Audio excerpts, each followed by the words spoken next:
Hello friends, welcome to my YouTube channel. तो आज हम स्टार्ट करने जा रहे हैं अपनी एंशियंट हिस्ट्री सीरीज़ का नेक्स्ट पार्ट। कल हमने जो देखा था उसमें हमने देखा था लिथिक एज, पाषाण काल। पाषाण काल भी 3 पार्ट्स में डिवाइडेड है। सबसे पहला पीरियड है पेलियोलिथिक एज, दूसरा मीजोलिथिक है, तीसरा जो नियोलिथिक एज है। फिर हमने देखा था कि पेलियोलिथिक एज जो थी उसमें ह्यूमन की लाइफ कैसी थी। वो जो थे वो पेड़ों के कंदमूल खाते थे और एनिमल्स को हंट करके उनको शिकार करके खाते थे। वो फूड गैदरर थे और बड़े बड़े पत्थर के औजारों का उपयोग करते थे। फिर हमने ये देखा था कि उन्होंने आग का आविष्कार कैसे किया था। और आज हम स्टार्ट करने जा रहे हैं उससे आगे का पार्ट, तो जिसमें है कवरिंग द बॉडी, मतलब वो कौन से कपड़े जो थे वो इस्तेमाल करते थे। जो प्रिमिटिव मैन था उसको जो था कपड़ों का बहुत कम ज्ञान था। जब वेदर जो था, मौसम जो था गर्म होता था तो उस वक्त बहुत ही कम मात्रा में क्लोथिंग की रिक्वायरमेंट होती थी। लेकिन जब रेनी होता था, बारिश और सर्दी का मौसम होता था, तो वे क्या करते थे, वे एनिमल्स की खाल से अपने शरीर को ढक लेते थे और साथ में जो पेड़ों की छाल होती थी और पेड़ों के जो बड़े बड़े पेड़ों के जो बड़े बड़े पत्ते होते थे उससे अपनी बॉडी को जो थे कवर करते थे। उनका इस्तेमाल जो थे वो क्लॉथ के रूप में करते थे। दूसरा नंबर आ जाएगा, इसमें आएगा ड्वेलिंग। ड्वेलिंग मतलब वो एक प्लेस से दूसरे प्लेस पे जाते रहते थे, उनको बोलते थे वांडरर, मतलब घुमक्कड़। उनको जब ज़रूरत होती थी तो वो क्या करते थे, वो शेल्टर के लिए केव्स में, गुफाओं में, जंगलों में, और जो ट्रीज़ थे, बड़े बड़े जैसे ट्रीज़ थे उनकी बड़ी बड़ी ब्रांचेस होती थी, उनके नीचे जो थे वो छिप जाते थे, आश्रय लेते थे, है ना। In some caves like Bhimbetka etcetera remains of painting are found. मतलब भीमबेटका ये नाम जो है ये सबसे ज़्यादा इम्पोर्टेंट है एशियंट हिस्ट्री में। भीमबेटका जो है गुफाएं, भीमबेटका की गुफाओं में जो है वो बहुत सारी चित्रकारी भी मिली है और उससे पता चलता है कि आदि मानव जो था वो मतलब भीमबेटका की गुफाओं में जो था वो आश्रय लेता था। ठीक है, उसके बाद ये जो है which is ascertained with the last phase of palaeolithic age, upper later और पेलियोलिथिक एज भी बोलते हैं इस पे। ठीक है, क्योंकि इस टाइम पे उन्होंने जो था वो भीमबेटका मतलब चट्टानों पे, गुफाएं थी तो वो चट्टानों से बनाई गई थी, तो वहाँ पे उसने पेंटिंग करना स्टार्ट कर दिया था। ओनली फूड कंज्यूमर्स, ये सिर्फ और सिर्फ जो थे वो फूड के कंज्यूमर ही थे। ये फूड को जो थे वो अभी उसको प्रोड्यूस नहीं करते थे, अभी सिर्फ और सिर्फ फूड को कंज्यूम ही करते थे। तो इनको अभी पता नहीं था कि एनिमल हस्बेंड्री, जानवरों को कैसे पाला जाता है, क्रॉप की कल्टीवेशन कैसे की जाती है, इनको इन सभी चीज़ों का भी ज्ञान नहीं था। ये मेयरली क्या थे, ये थे फूड गैदरर थे, हंटर थे इस एज में। ठीक है, फिर उसके बाद डिस्पोजल ऑफ डेड पर्सन, जो मृत व्यक्ति थे उनको ये कैसे डिस्पोज करते थे, तो ये क्या करते थे, इनको अभी फ्यूनरल वगैरह मतलब मरणोपरांत जो संस्कार विधियाँ थी इनको उसका ज्ञान नहीं था।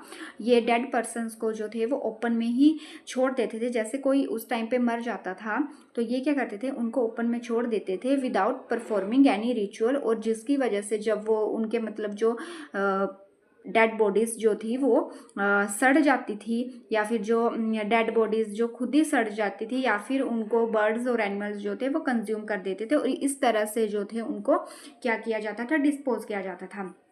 तो क्या देखा हमने देखा कि फूड कैसे थे, वो कैसा फूड वो इस्तेमाल करते थे, वो बाय हंटिंग और फूड को गैदर करते थे, पेड़ों के कंदमूल को और जानवरों का शिकार करके उस फूड को खाते थे। फिर बड़े बड़े पत्थर के औजारों का प्रयोग करते थे, क्योंकि जानवर जो थे, जंगली जानवर जो थे, उनकी खाल जो थी वो काफ़ी मजबूत होती, तो उसके लिए जो छोटे औजारों से काम नहीं चलता, तो इसलिए वो जो थे वो बड़े बड़े पत्थर के औजारों का प्रयोग करते थे, जैसे हैंड एक्स वगैरह, ठीक है, चॉपर वगैरह।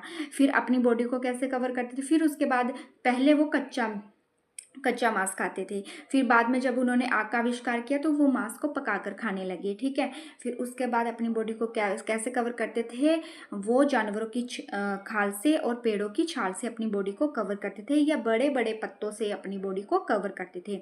और वो एक जगह से दूसरी जगह घूमते रहते थे। जैसे कोई जानवर जो था, समझ लो वो शिकार कर रहे हैं, तो शिकार करते करते वो किसी जानवर के पीछे लग गए हैं, तो वो जानवर अगर एक जंगल से दूसरे जंगल जाएगा तो वो भी उसके पीछे चले जाते थे। तो इस तरह वो क्या थे, वांडरर थे। फिर इसमें जो था भीमबेटका गुफाएं जो है सबसे इम्पोर्टेंट नाम है। तो भीमबेटका की गुफाओं में उन्होंने क्या की थी, उन्होंने की थी रॉक पेंटिंग की थी, ठीक है।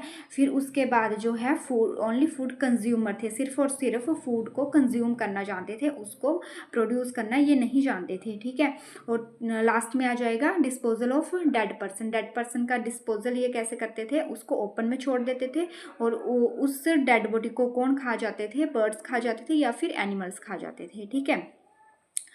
अभी इसमें यही चीज़ इम्पोर्टेंट है। तो पेलियोलिथिक एज जो है उसको जो है फ्लेक ब्लेड कल्चर भी बोलेंगे, सोहन कल्चर भी बोलेंगे, और साथ में उसको जो है वो मेड्रेसियन कल्चर भी बोलेंगे। अब इसके पेलियोलिथिक के बाद हम स्टार्ट करने जा रहे हैं मीजोलिथिक ह्यूमन लाइफ। तो मीजोलिथिक ह्यूमन लाइफ में क्या किया था, जैसे जो पेलियोलिथिक एज थी वहाँ पे ये जो थे ओनली फूड कंज्यूमर थे, है ना। लेकिन इसमें जो थे ये इन्होंने क्या किया था, इन्होंने एनिमल्स को जो था वो अपना पालतू मतलब बनाना स्टार्ट कर दिया था। जैसे कि इन्होंने domesticating the animals like dog, sheep, goat, cow, ox, buffalo, wild horse, उन सबको इन्होंने डोमेस्टिकेट करना शुरू कर दिया था। उसके बाद इसकी जो मतलब एविडेंस है, हमें कैसे पता चला कि मीजोलिथिक एज में जो था इन्होंने एनिमल्स को डोमेस्टिकेट करना स्टार्ट कर दिया था, इसका हमें जो साक्ष्य मिलता है वो मिलता है हमें आदमगढ़ मध्य प्रदेश एंड बाघोर ऑफ राजस्थान से। कहाँ से मिला था हमें, आदमगढ़।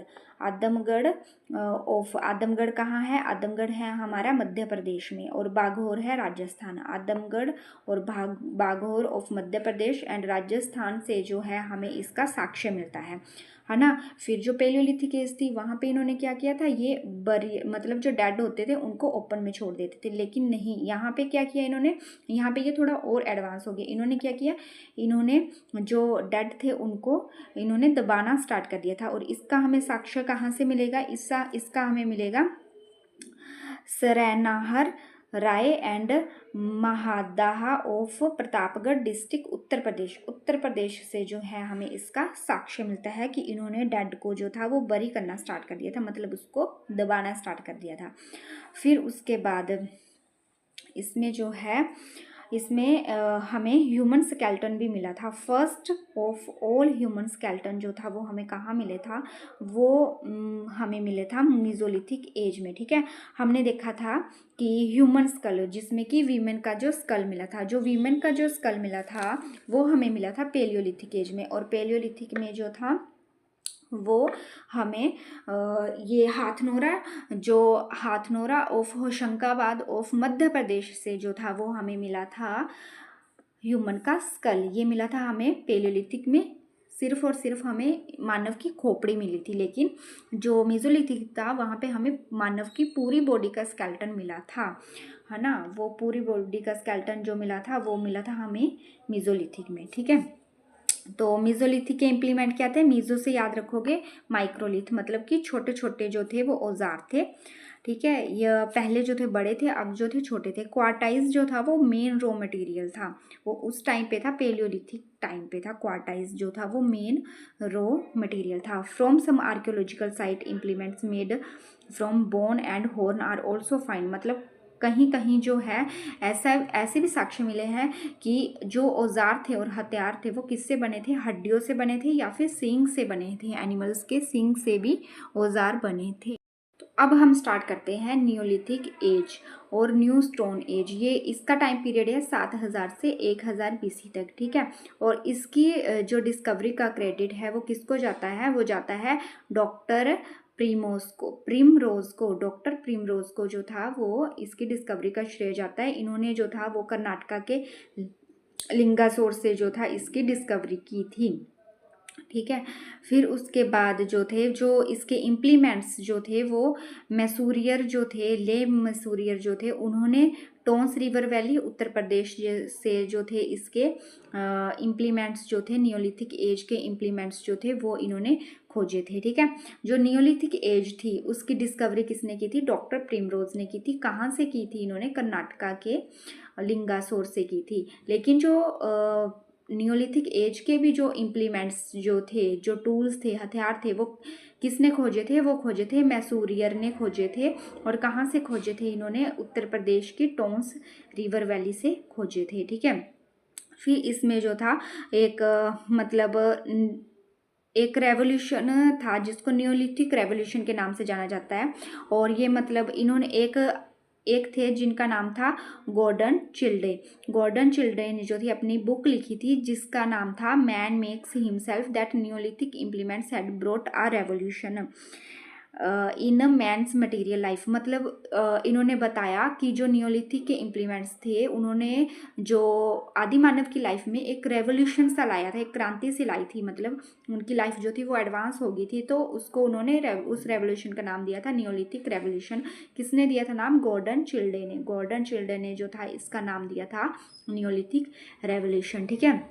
मैसूरियर ने जो थे वो इम्प्लीमेंट्स खोजे थे टोंस रिवर वैली उत्तर प्रदेश से। और जो नियोलिथिक साइट जो थी वो किसने खोजी थी? वो खोजी थी डॉक्टर प्रिमरोज ने। और प्रिमरोज ने सबसे पहले कर्नाटका के लिंगासोर से खोजी थी। ठीक है। इस तरह से याद रखना है। फिर उसके बाद हम देखेंगे नियोलिथिक में जो ह्यूमन लाइफ थी वो कैसी थी। ठीक है। तो जो नियोलिथिक जो थे उस टाइम पे जो ह्यूमन लाइफ थी उसके 3 मेजर कैरेक्टरिस्टिक्स थे। क्या थे? कि सबसे पहले वो क्रॉप की कल्टीवेशन करना उन्होंने स्टार्ट कर दिया था। वो प्रोड्यूसर बन गए थे। अब मेयरली वो कंज्यूमर नहीं रहे थे, वो प्रोड्यूसर बन गए थे। क्रॉप कल्टीवेशन मतलब एग्रीकल्चर उन्होंने स्टार्ट कर दिया था। एनिमल हस्बेंड्री करना स्टार्ट कर दिया था और फिक्स्ड हैबिटेट थे। ठीक है। क्योंकि जब क्रॉप कल्टीवेशन करेंगे, एनिमल को डोमेस्टिकेट करेंगे, तो उनको एक जगह पे रहना पड़ेगा। क्योंकि कोई भी फसल होती है जब उसको बीजने से लेकर उसके पकने तक, उसको हार्वेस्ट करने तक का एक निश्चित कार्य अवधि होती है। और उस अवधि में जो है अवधि के दौरान हमें फसल की अच्छे से देखभाल करनी पड़ती है। तो इसके लिए हमें एक स्थान पर जो है वो स्थायी रूप से रहना पड़ता है। तो इसलिए उन्होंने भी जो था इस टाइम पे जो था वो फिक्स्ड हैबिटेट जो था वो सीख लिया था। फिर अब हम कुछ साइट्स के नाम पढ़ेंगे जैसे कि मेहरगढ़। मेहरगढ़ जो है वो बोलन डिस्ट्रिक्ट बलूचिस्तान ऑफ पाकिस्तान है। अभी वो पाकिस्तान के पास है। पाकिस्तान के बोलन डिस्ट्रिक्ट में है एक मेहरगढ़ नाम की साइट। और उसको बोला जाता है earliest non village site of Indian सब कॉन्टिनेंट। सबसे पहला जो विलेज है वो हमें मिला है मेहरगढ़ से। कहाँ से? मेहरगढ़ से। ठीक है। तो और मेहरगढ़ से ही जो है हमें एग्रीकल्चर के भी एविडेंसेस मिले हैं। बार्ले के, व्हीट के, कॉटन के भी सबसे अर्लीस्ट मतलब जो एविडेंस मिले हैं वो मेहरगढ़ से मिले हैं। नियोलिथिक साइट में जो सबसे ज़्यादा इम्पोर्टेंट नाम जो है वो है मेहरगढ़ का। ठीक है। उसके बाद हम देखेंगे एग्रीकल्चर। तो हमने देख लिया कि वो क्रॉप्स को जो थे वो प्रोड्यूस करना उन्होंने स्टार्ट कर दिया था, फूड प्रोड्यूसर बन गए थे अब। और उन्होंने क्या किया था? सबसे पहले जो थे इसका जो मतलब एविडेंसेस मिले थे वो हमें मिले थे मेहरगढ़ से। तो मेन जो कल्टिवेटेड क्रॉप्स थी वो कौन कौन सी थी? मेन कल्टिवेटेड क्रॉप्स थी वो थी हमारी व्हीट, बार्ले, पैडी, मिलेट, है ना, ये सारी थी। और कुछ जो थी वो वेजिटेबल्स को भी इन्होंने उगाना शुरू कर दिया था। ठीक है। और फिर हमने देखा कि अब जो व्हीट और बार्ले के जो एविडेंस मिले हैं, व्हीट और बार्ले, है ना, उसके मिले हैं हमें मेहरगढ़ से। लेकिन जो पैडी क्रॉप्स जो थी, जो खरीफ की फसलें जो थी, उनके मिले हमें कोलीडवा उत्तर प्रदेश से मिले। कहाँ से? कोलीडवा उत्तर प्रदेश से।